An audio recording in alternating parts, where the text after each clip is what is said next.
পুলিশের অতিরিক্ত ডিআইজি রফিকুল ইসলাম শিমুল বাড়ি গোপালগঞ্জ, পুলিশ বাহিনীতে যোগ দেন 2001 সালে।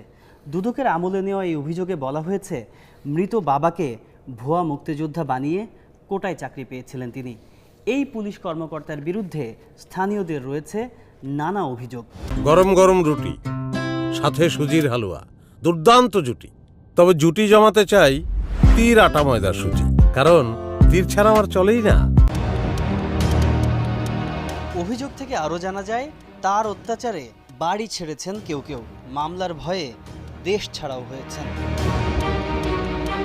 অভিযোগ থেকে আরও জানা যায়, নিম্নবিত্ত পরিবার থেকে আসা রফিক এখন শত শত কোটি টাকার মালিক।